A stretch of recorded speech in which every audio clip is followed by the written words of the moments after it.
का अनुभव करता है, मतलब ये पूरा है। तो साहब कहते हैं जब तक मनोवृत्ति मायाओं के आवरण में ढकी नहीं होती है तब तक बहुत बकबक करती रहती है, और मायाओं का आवरण जब दूर हो जाता है तब समझ में आ गया तब बोलना बंद हो जाता है। साहब ने इसलिए कहा है समूझ पूछ जग हो रहे बरत जी निर्बल होए, कहीं कबीरता संत का पड़ा ना पकड़े तो अच्छी तरह समझ बुझ लिया और समझ बुझ करके मौन हो गया, अलानी जैसा बन गया, सारे बलों को छोड़ करके पूर्ण निर्माण हो गया, उसका पल्ला कौन पकड़ सकता है, उसे कौन पराजित कर सकता है। इसलिए बकबक करने की आवश्यकता नहीं, दिखाने की आवश्यकता नहीं, हम बड़े ज्ञानी हैं, जहां आवश्यकता वहां बोल दिए, आवश्यकता नहीं है मौन रह जाना।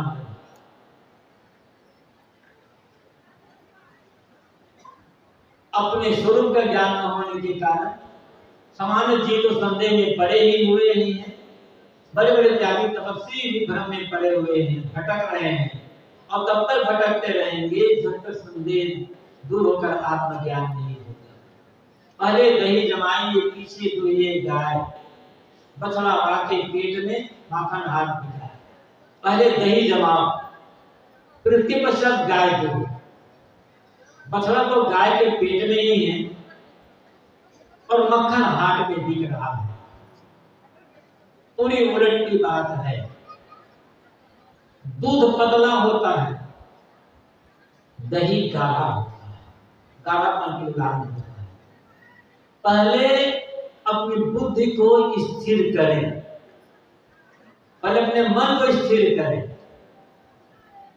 जब तक बुद्धि स्थिर नहीं होगी, चंचलता बनी रहेगी, लेने की क्षमता नहीं आएगी, तब तक आत्मविद्या का दोहन नहीं हो सकता है, स्वरूप की पहचान नहीं हो सकती। क्षण में कुछ, क्षण में कुछ, क्षण में कुछ। यदि आत्मज्ञान को समझना है तो धैर्य की आवश्यकता है, स्थिरता की आवश्यकता है। जल्दीबाजी में आत्मज्ञान नहीं हो।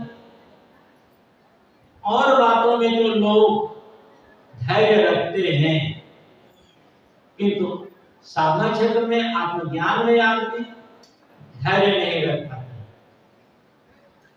कहते महाराज हमारे पास समय नहीं है, बस किसी प्रकार से पुस्तक निकाल करके आया हूं, 10 मिनट ही समय है, इतने मुझे आत्मज्ञान दे दे, मुझे साधना का मार्ग बता दे। तो कैसे बताएंगे? तो साहब कहते हैं पहले अपनी बुद्धि की स्थिर तो करो, धैर्य तो रखो। उतावलापना से कोई कुछ काम हो पाएगा? उतावलापना से कुछ होने वाला नहीं। खेती किसानी का काम भी, व्यापार बट्टे का काम भी उतावलापना से नहीं होगा, भोजन बनाने का काम उतावलापना से नहीं होगा। जब व्यवहार का काम उतावलापना से नहीं हो सकता, तो इस स्वरूप का विवेक, आत्मविद्या का दोहन, शरीर अपने को भिन्न समझने की बात उतावलापन से सब कैसे होता है? इसलिए सदगुरु कबीर कहते हैं पहले बुद्धि को स्थिर करो,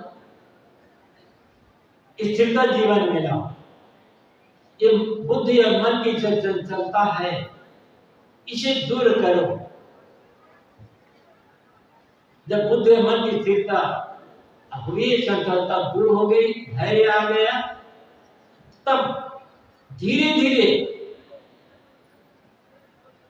संत गुरुजनों की संगत में आत्मज्ञान समझने में आएगा, आत्मविद्या का उपमान होता है। तब बात समझ में आएगी कि जीव और देह दोनों अलग अलग कैसे हैं। अभी तो हमें देह का ही भान है, शरीर दिखाई पड़ता है, जीव दिखाई नहीं पड़ता। इसलिए हम मानते हैं कि मैं शरीर हूं, तो ये शरीर बुद्धि, मैं शरीर हूं ये भाव मनुष्य से सारा अनर्थ करवाता है। लेकिन ये शरीर भाव एक बार में दूर नहीं होने वाला है। निरंतर विवेक करते रहे, विवेक करते रहे, विवेक सोचते रहे, सोचते रहे। शरीर मिट्टी पानी आग हवा से बना है, हाल नाम का ढांचा है, टुकड़ा मन मूत्र का पिटारा है। आजकल में रह जाएगा इस सोचे धैर्य पूर्वक कि क्या इस शरीर के जन्म के साथ ही में मेरा अस्तित्व है, और शरीर जब मर जाएगा तब क्या अस्तित्व मेरा समाप्त हो जाएगा। जब शरीर पहले में नहीं था तो मैं कहां से आया, और ये आधुनिक शरीर के न रहने पर मैं कहां चला जाऊंगा। इन बातों पर गहराई से चिंतन करते जाएंगे। आखिर वो कौन है जो शरीर को प्रेरणा देता है, बुद्धि को प्रेरणा देता है, जो सोचने समझने की शक्ति है। मन सोचता है लेकिन मन से सोचना नहीं, सोचना ही निर्णय करने वाला कौन है। ये धीरे धीरे बात समझ में आएगी, एक बार भी समझ में बात नहीं आ सकती। सब लोग कहते हैं पहले यही जमाने, पहले बुद्धि की स्थिर करो, फिर धीरे से आत्मविद्या का अध्ययन करो, आत्मज्ञान प्राप्त करो। धीरे धीरे समझते जाओ, समझते जाओ। और जब आत्मविद्या का दोहन हो गया, मन आत्मज्ञान में रम गया, तब क्या होगा? माखन बछड़ा वाके पेट में माखन हाथ दिया है। ऐसे जो संत है उसके जीवन, उसके मन की जो स्थिरता भीतर रहेगी, माखन उसकी सुगंध चारों तरफ फैल जाएगी। कल मैंने कहा कि फूल खिलते हैं, ये मतलब नहीं देते भौरों, कहाँ कहाँ भौरा आ जाते हैं फूल की सुगंध पाकर। ऐसे जिसका मन शांत है, जिसकी बुद्धि शांत है, जिसकी इंद्रियां शांत है, तन मन वचन पूर्ण संयम है, स्वभाव है, शांत है, और जो पूर्ण आत्मज्ञानी है, उसका जो बछड़ा है, उसका आनंद का अनुभव वो खुद ही अनुभव कर सकता है। किंतु उसके जीवन की सुगंध, उसके रहने की सुगंध चारों तरफ संसार में अपने आप फैल जाएगी है। बताने की आवश्यकता नहीं पड़ती। सेवा काम करते जाए, काम करते जाए, काम करते जाए, चाहना छोड़ करके काम करें, और चाहना छोड़ जितना काम करेंगे आपकी प्रसिद्धि उतनी फैलती चली जाएगी। तो वो प्रसिद्धि को समझेगा कौन? जो साधक वो समझेगा। संसारी लोग समझ नहीं सकते, देखेंगे तो वो भी, किंतु उनकी बुद्धि स्थिर न होने से कुछ बात अच्छी समझ नहीं पाएंगे। सदगुरु कहते हैं पहले तो मैं जन्मिया, पीछे बड़ा भाई, धूमधाम से बाबा जन्मे, फिर पीछे मेरी माई। पहले मेरा जन्म हुआ, फिर मेरा भाई का जन्म, फिर मेरे बड़े भाई का जन्म हुआ, और उसके पश्चात मेरे बाबा का, मेरे पितामह का जन्म हुआ, और पितामह जन्म होने के पश्चात तब मेरी माँ का जन्म हुआ। ये कैसे होगा भाई? माँ पहले होती है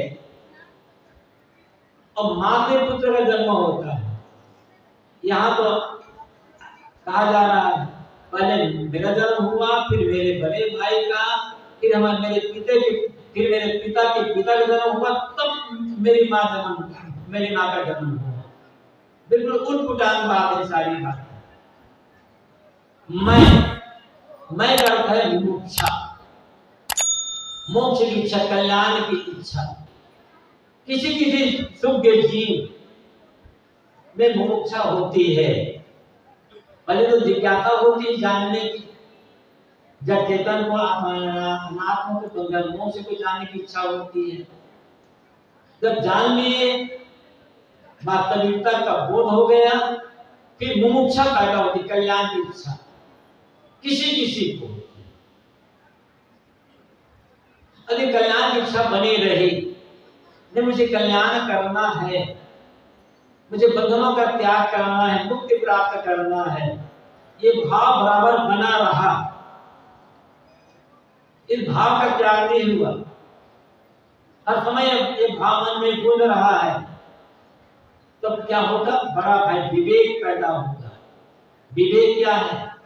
आत्मानात्म की समझ, अच्छी तरह से बंधन बहुत अच्छी तरह समझ। मुक्ति में तो सिर्फ इतनी ही बात है कि कल्याण की इच्छा, दुखों से छुटकारा पाना, मुक्त हो जाना, बस इतनी ही बात है। लेकिन मुक्ति का स्वरूप क्या है, बंधन का स्वरूप क्या है, किससे मुक्त होना है, कैसे मुक्त होना है, कौन मुक्त होना है, ये सारी बातें तो समझ में तब आएगी जब विवेक का उदय होगा। विवेक बताता है कि क्या हमारा है, क्या हमारा नहीं है, क्या बंधन है, क्या मोक्ष है। बंधन छुटकारा कहते हो बिना विवेक के। ये सारी बातें समझने, विवेक का अर्थ ही है सच और झूठ, अपने और पराये की तात्विक समझ हो जाना, किसी भी बात को बड़ी गहराई से समझना। जैसे एक्सरा लिया जाता है, सामान्य कैमरे से तो इस शरीर के चाम का फोटो आता है, बस चेहरे का फोटो आता है, लेकिन अंदर में गड़बड़ी क्या है, बढ़िया से बढ़िया कैमरे से अंदर की गड़बड़ी का पता नहीं चलता। उसके लिए एक्सरा की आवश्यकता होती है, या और आजकल तमाम टेक्नोलॉजी हो चुकी है।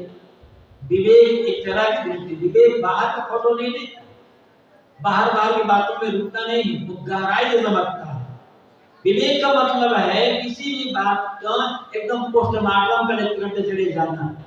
अचानक किसी की मौत होती है तो उसको पोस्टमार्टम किया जाता है मौत के कारण को जानने के लिए। पोस्टमार्टम द्वारा पता चलता है कि मौत किस कारण से हुई है। ऐसे विवेक का अर्थ है जिसके लिए मन ललचा रहा है उसको पोस्टमार्टम करते चले जाना, बंधन है उसको पोस्टमार्टम करते चले जाना।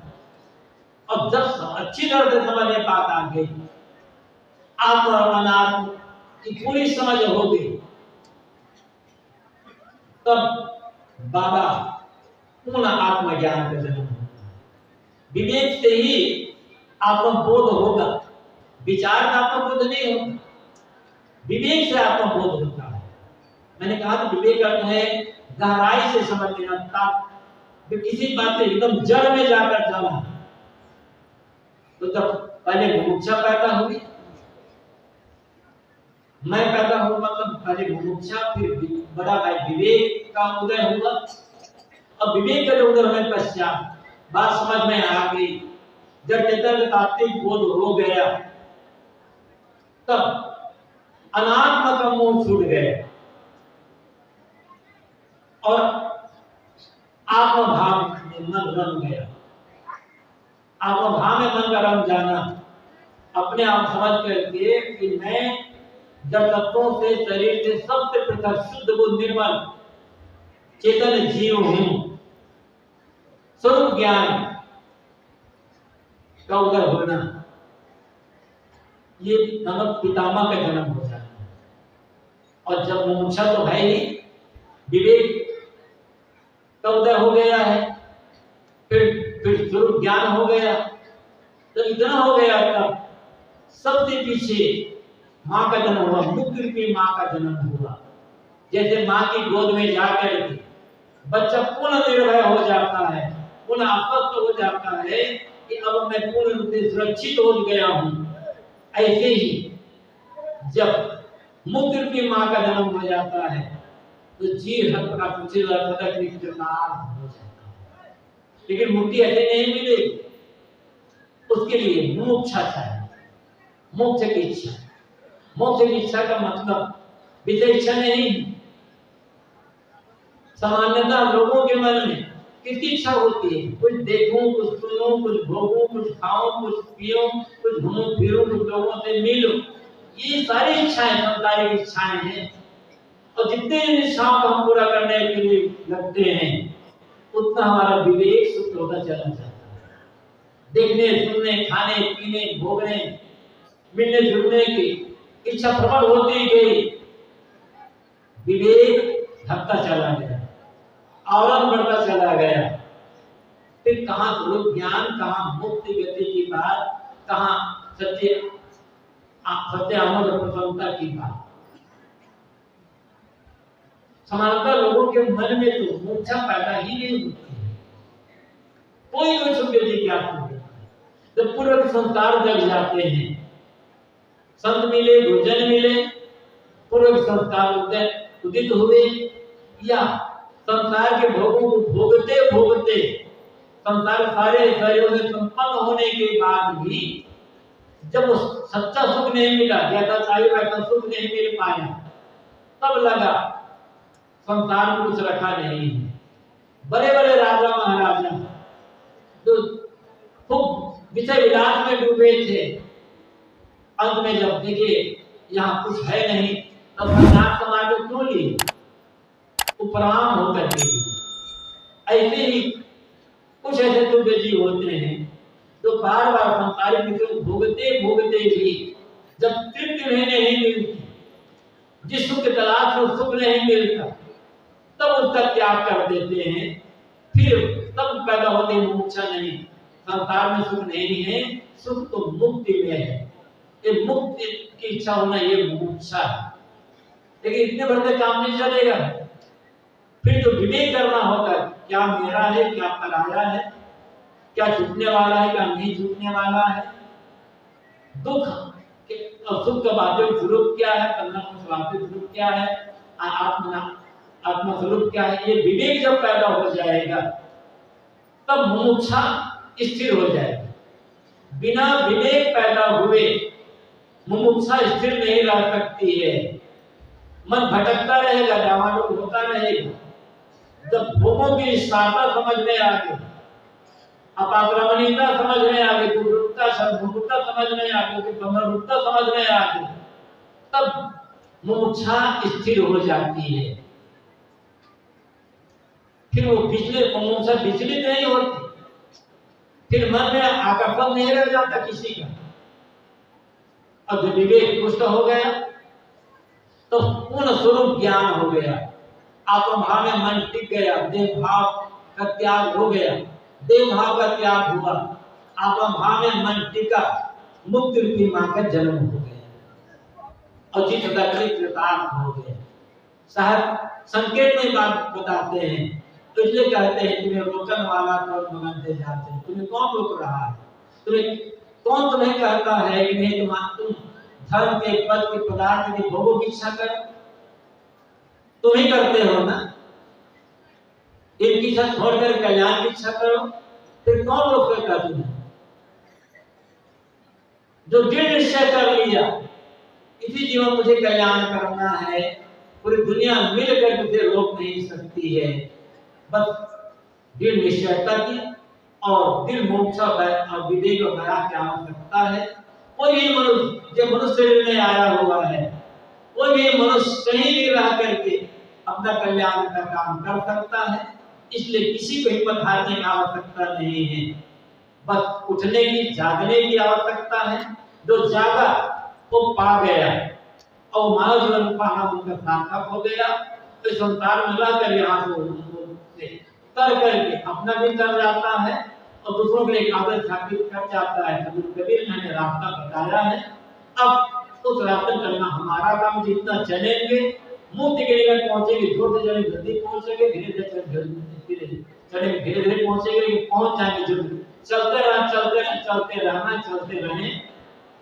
और संत गुरुओं की संगत करते रहेंगे, निश्चित ही हम उस मुक्ति धाम में पहुंचकर मुक्ति मार्ग की गोद में पहुंच जाएंगे और सदा कृतार्थ हो जाएंगे। सदगुरु कबीर का ये संदेश है, ये कर्म मान के